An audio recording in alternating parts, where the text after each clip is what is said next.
here to talk about romance comics and how they represented the middle class values that were placed on middle class women at this time as a result from the fear of communism. I'm going to talk about three main values. The first one, which is the importance of abstaining from premarital sex.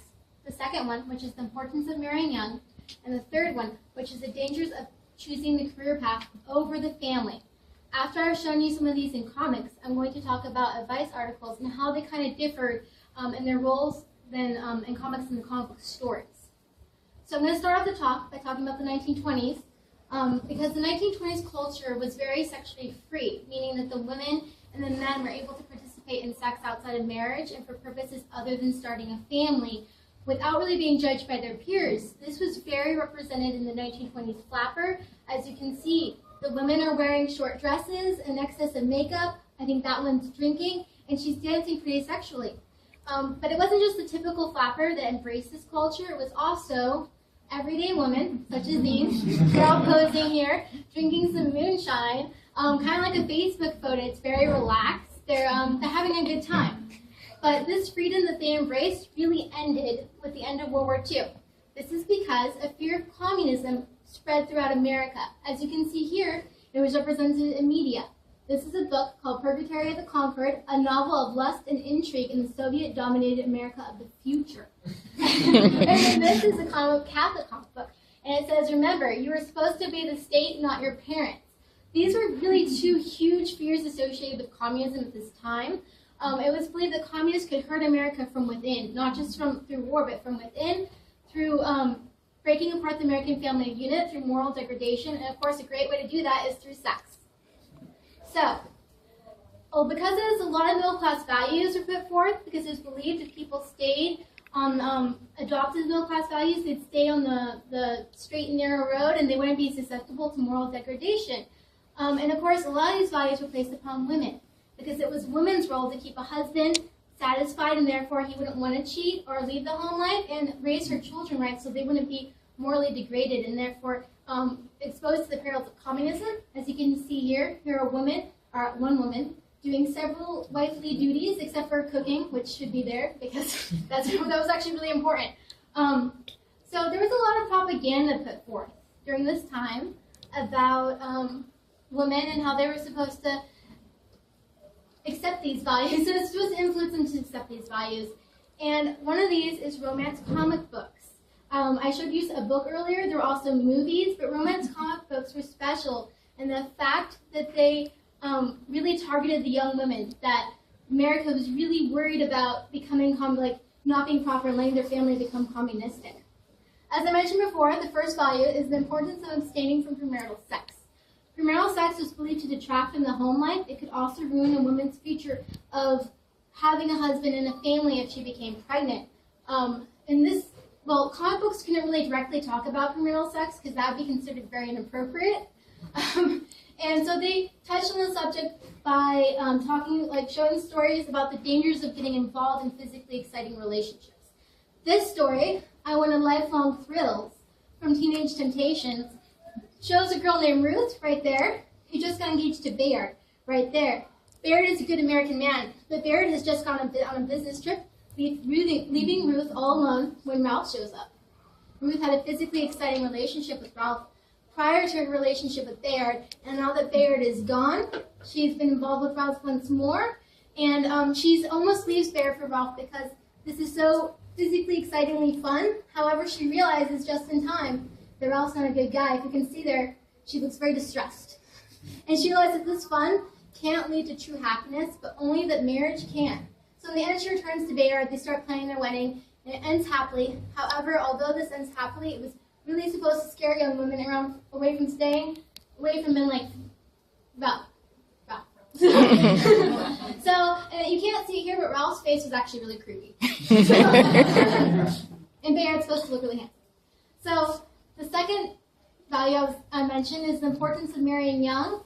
And that's because if you married young, you could obviously avoid premarital sex because the time you started feeling those urges, you'd already be married. So that was convenient. Plus, you'd be aiding to the growth of middle class because you'd be starting your own family soon. This story, titled The Red Dress, features a girl named Winnie who just received this wonderful red dress from her older sister. Winnie is extremely excited at the opportunity to look more womanly and wears the dress to school the very next day. She's immediately asked out by Frank, the most popular guy in school. She's extremely happy, but her happiness is soon overthrown by the fact that she realizes she has lost all of her friends because they're extremely jealous. So she goes home, tears up the dress, vows to never look womanly again, and hopes that Frank will ignore her and she will get all of her friends back. However, the next day, her friends still hate her. And Frank genuinely likes her, and she says, I tore up the dress, I was so upset. And he laughs, and he says, I really love the dress. It looked great on you. But the reason why I chose you over the other girls is because you're more mature, and I want a more mature relationship. And by mature, I mean headed towards marriage. So, and then Winnie kind of has this moment, when the readers are supposed to experience the moment with her, of, aha, I want this relationship too that's headed towards marriage. My friends suck, and Frank's cuter than them anyways. And in the end, it ends with her choosing Frank over her friends, and she goes out and buys a ton of dresses. And it's supposed to really excite young women who weren't quite sure about, why they would want to get involved in a relationship that's so serious. So it's supposed to make them be able to relate to it. Also, although she was in high school, education is not once mentioned as being important throughout this comic, but rather finding a relationship that's headed towards marriage is. The third value I mentioned is the dangers of the career path, meaning like choosing the career path over a marriage and a family. And the comic, they were really thought badly of in society, career women, because they wouldn't be home to take care of the family if they did have a family, or they wouldn't even have a family at all. And the whole family would be could be affected by communism more easily. So this story, comic books really reflected it, because it was believed, comic books, this is actually the most dramatic type of story. These are the only stories that I've come across where the story could end up happy. So this story features a girl named Winnie, and Ginny, sorry, they're similar. Ginny wants to become an actress. She's dating that nice man there named Bill. Bill wants to be engaged and get married, but Ginny refuses, and saying she has to make it a career first. So she goes on to New York, lands a huge audition, experiences immediate success and fame, and of course, this is the start of the ruin of her character. She becomes a horrible person right away, actually. She starts ignoring all of her friends, especially Bill. She forgets his calls, their dates. She won't see him. So when he finally comes to see her, he asks her to marry him one more time, which is very generous of him, and she says no. My career is really important now. You're a fool to think I'd marry you. And he's like, I can't take it anymore. You're crazy. It's basically what he said. And he leaves. So then, of course, immediately she regrets this. She's like, here I am. I have all this money, all these men that I can choose from to date, not seriously, just to date. And I have all of the success, yet I'm the most unhappy person in the world. I'm not fulfilled. So in the end, she reunites with Bill, gives up her career, and she lives happily ever after. We were married that weekend. When Bill put his ring on my finger, there were stars in my eyes. It was a good trade for the star in a dressing room door.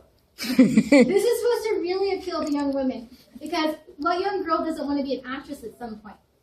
It's like, yeah, sure, you might give up the job as a secretary to be married, but no, even being an actress is not worth it. So as I mentioned, there were advice articles. And advice articles were kind of for the women who couldn't quite get the points of comic books. They served as an extra emphasis on these points of being a proper woman. And this one kind of goes with don't get distracted at the home life. And this addresses infidelity and what to do if you find your husband's been cheating. And it starts off assuring the readers that the majority of the time, at least 90% of it, is the wife's fault if the husband cheats. If the husband cheats, not if she cheats. And it says, you somehow let yourself become dull or unattractive. You've been naggy. You haven't been fulfilling your wife's your duties as a wife. And so I thought that was actually really funny. But then it says, don't go run for the gun. Don't run for the divorce courts. Instead, look at your own character and see where you've been lacking.